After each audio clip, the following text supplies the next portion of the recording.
जो स्त्री किसी कारण से अपने पति की इच्छा पूरी नहीं करती है तो उसको अगले जन्म में वही पति मिलता है।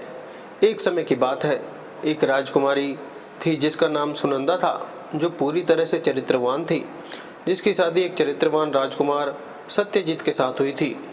दोनों ही जीवन का आनंद, सुख और वैभव के साथ ले रहे थे। उनके पास धन की कोई कमी नहीं थी, सिर्फ कमी थी तो एक संतान की, जिसको लेकर सुनंदा चिंताग्रस्त रहती थी। समय धीरे धीरे गुजरता गया। फिर एक दिन सुनंदा की तबीयत अचानक बहुत खराब हो गई। फिर वह राजकुमार से कहने लगी, स्वामी, मैंने आपकी सारी बातें मानी, मैंने आपकी बहुत सेवा की है और पूजा भी की है, परंतु मैं आपको एक खुशी नहीं दे सकी, और वह है संतान को जन्म देने की खुशी। मुझे ऐसा आभास हो रहा है कि मेरा जीवन कुछ पलों में ही समाप्त होने वाला है। कभी मलाल मत करना, मेरे न रहने के बाद मेरी यादों के सहारे आप अपना जीवन जीना। मैं आपको वचन देती हूँ, अगले जन्म में फिर आपकी पत्नी बनूंगी, तब मैं आपके संतान की इच्छा अवश्य पूरी करूंगी। इतना कहकर सुनंदा की मृत्यु हो जाती है। फिर एक दिन सत्यजीत भी अपने शरीर को त्याग देता है। फिर वह राजकुमार सत्यजीत एक ऐसे राजा के घर जन्म लेता है जिसकी 100 रानियां थी, और 100 रानियों के बीच में वह अकेला ही पुत्र था। उधर वह राजकुमारी सुनंदा भी एक ऐसे राजा के घर जन्म लेती है जहाँ 100 रानियां थीं, और सभी रानियों के बीच में केवल वह एक ही पुत्री थी।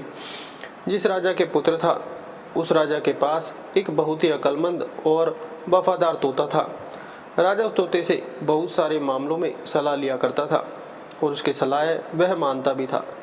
बड़ी बड़ी मुश्किल समस्याओं में राजा तोते की सलाह अवश्य लेता था। फिर एक दिन राजा उस तोते के पास गया और कहने लगा, हे तोता, आज मैं तुम्हें एक बहुत बड़ी जिम्मेदारी सौंप रहा हूँ जो तुम्हें पूरी करनी है। तोता ने कहा, बोलो महाराज, मैं आपके लिए कुछ भी कर सकता हूँ।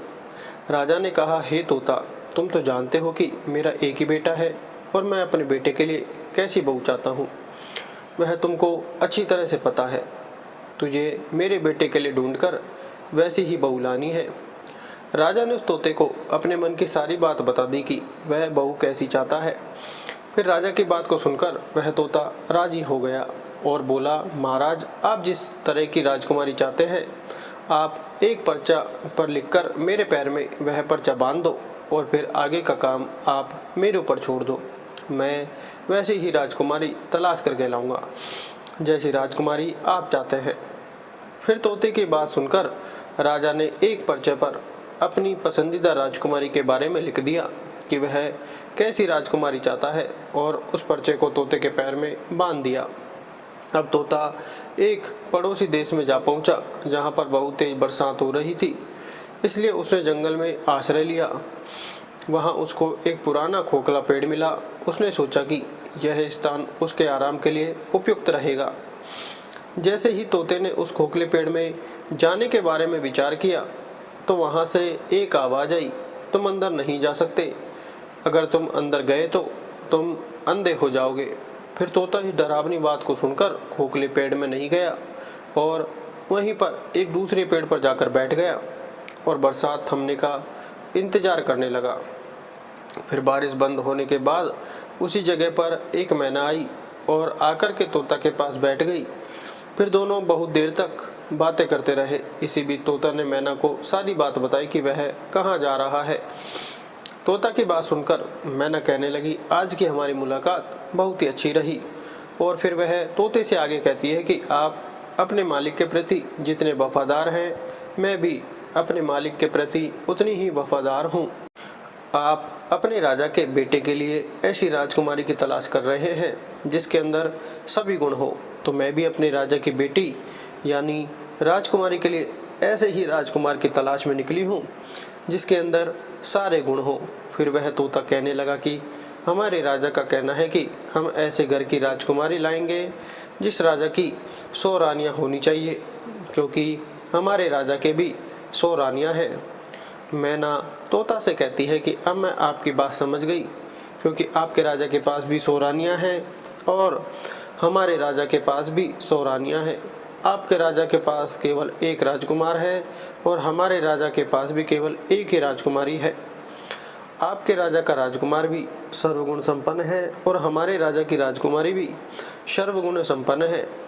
तोता को अपने मन की बातें बताई और वहाँ पर तोता ने राजकुमार की पसंद की बातें सुनाई।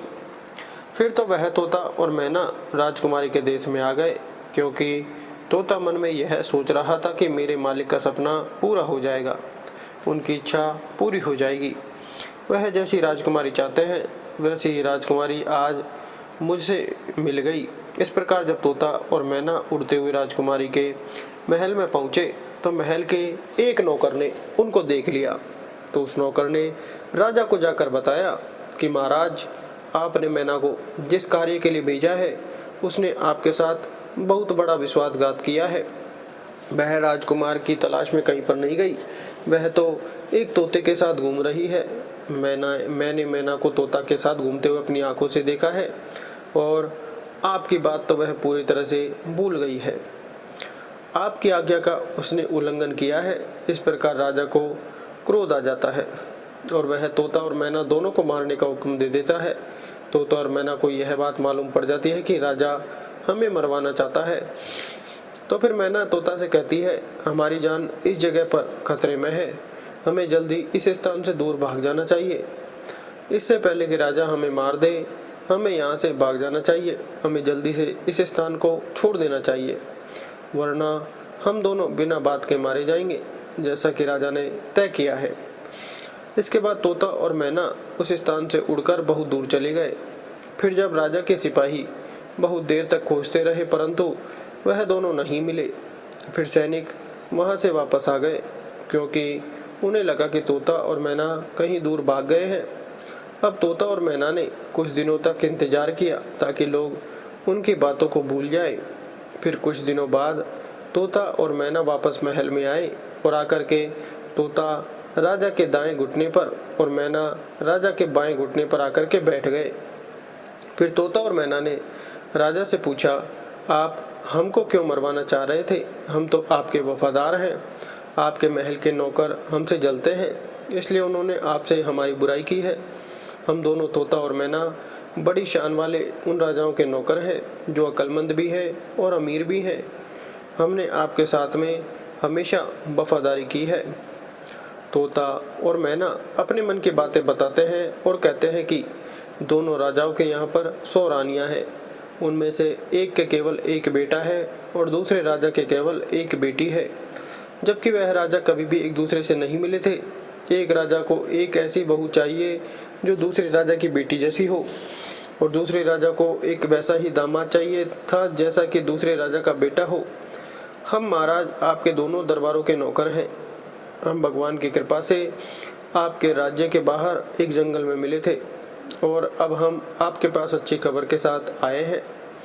तोता और मैना ने राजा को समझाया और उन्होंने अपने मनोबल से राजा को खुश किया। तभी तोता ने राजा की ओर अपना पैर बढ़ाया, जिस पर एक पर्चा था जिसमें राजकुमार की पसंद लिखी थी। राजा ने वह पर्चा पढ़ा और बहुत खुश हुआ। पहले उसे तोता और मैना पर विश्वास नहीं था, फिर दोनों को एक साथ देखकर राजा को तोता और मैना पर विश्वास हो गया। फिर राजा ने तोते के पैर से राजकुमार की फोटो निकाली और अपनी रानियों के पास भेज दी और कहा, यह फोटो देखकर बताओ कि राजकुमारी के लिए यह राजकुमार कैसा है। क्या सभी रानियां राजकुमार को पसंद करती है या नहीं? कुछ दिन बीत गए पर फोटो वापस नहीं आई। राजकुमारी को वह फोटो बहुत पसंद आई और फिर वह राजकुमारी उस राजकुमार की फोटो को अपने हाथ में ही लिए रखती थी। फिर कुछ दिनों के बाद में रानियों की तरफ से जवाब आया कि राजकुमार सबको पसंद है, अब उसकी शादी जल्द ही हो जानी चाहिए, क्योंकि राजकुमारी ने तो राजकुमार को देखे बिना ही फोटो से पसंद कर लिया था। राजा ने तोते से कहा कि तुम अपने राजा के पास यह संदेश पहुंचा दो कि एक राजकुमारी ने राजकुमार को पसंद कर लिया है और वह चाहता है कि वह 4 महीने के भीतर शादी के लिए आ जाए। तोते ने बड़े ही आदर के साथ राजा को प्रणाम किया और फिर अपने देश की ओर उड़ गया। जब तोता अपने राज्य में पहुंचा तो उसने राजा को अपनी यात्रा की सारी कहानी बताई।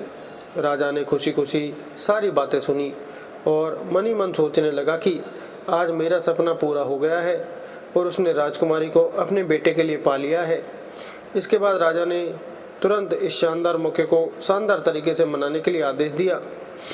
राजकुमार के लिए राजा ने सबसे उत्कृष्ट और विशेष कपड़े बनवाए, घोड़े के लिए शानदार आसन बनवाए और सिपाहियों के लिए नई और विशेष वेशभूषा बनवाई गई।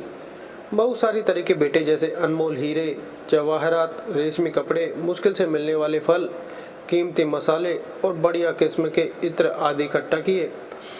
हर चीज को याद करके राजा ने इकट्ठा किया। 3 महीने जल्द ही गुजर गए। इतनी तैयारी में समय कब निकल गया पता ही नहीं चला। शादी के कुछ दिन पहले ही राजकुमार का पिता बीमार पड़ गया और अचानक वह मर गया। अब परिवार वालों के लिए यह एक बहुत बड़ा धक्का था। राजकुमार को अपनी शादी टालनी पड़ी क्योंकि ऐसे समय पर शादी के लिए राजकुमार का जाना अपने पिता का अपमान करना जैसा दिख रहा था। फिर जैसे ही राजकुमार के पिता की मौत के अफसोस का समय बीता, फिर राजकुमार तोते के साथ राजकुमारी से शादी करने के लिए निकल पड़ा।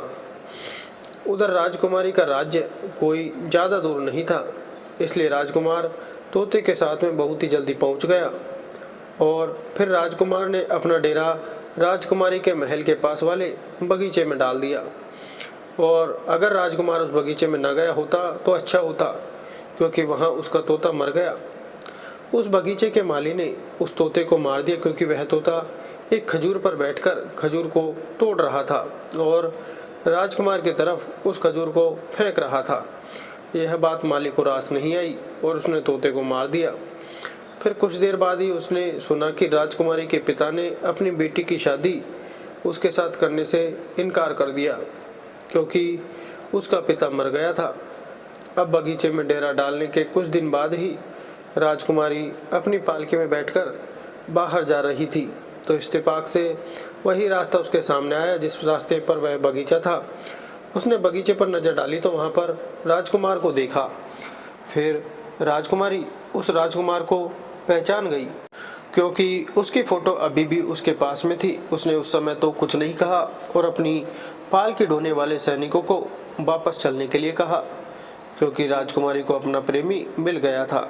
उसी समय उसको सब कुछ बहुत अच्छा लगने लगा। शाम को सोने के समय राजकुमारी ने अपने खाने में से आधा खाना खाया और बचा हुआ आधा खाना राजकुमार की फोटो के साथ में राजकुमार को भेज दिया।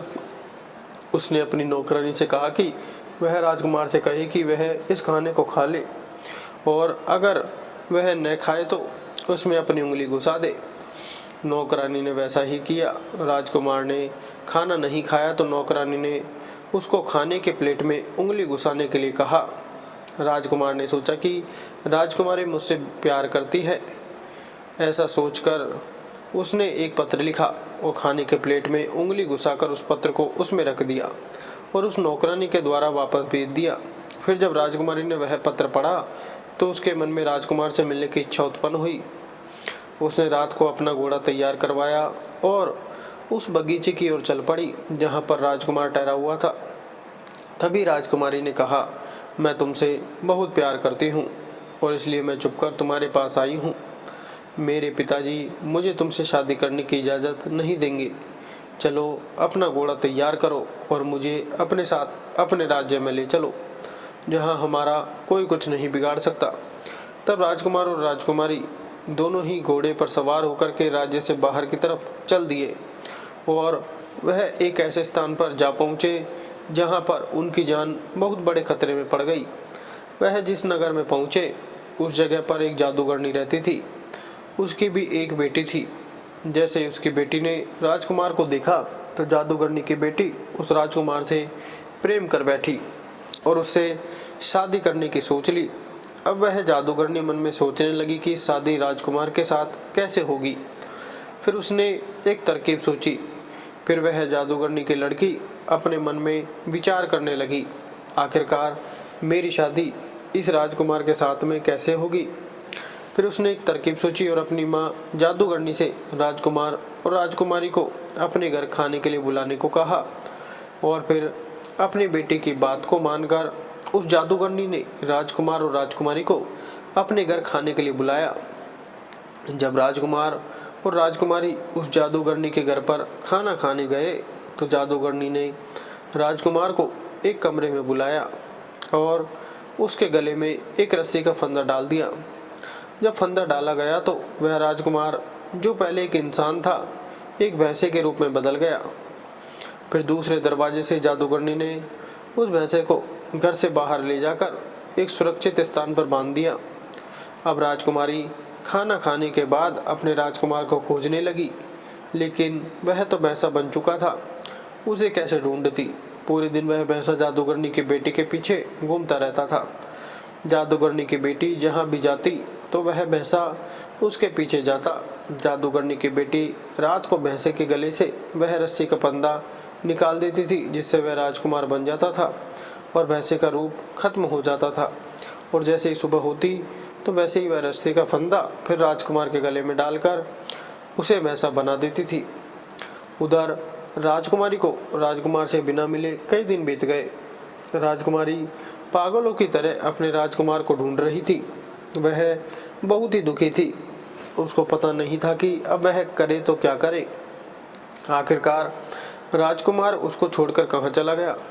कभी राजकुमारी मन में सोचने लगती कि राजकुमार ने मुझे धोखा दे दिया। कभी सोचती कि मुझे धोखा नहीं दे सकता है, वह मुझे बहुत प्यार करता है, मैं भी उससे बहुत प्यार करती हूँ। कहीं ऐसा तो नहीं कि किसी ने उसका कत्ल कर दिया हो।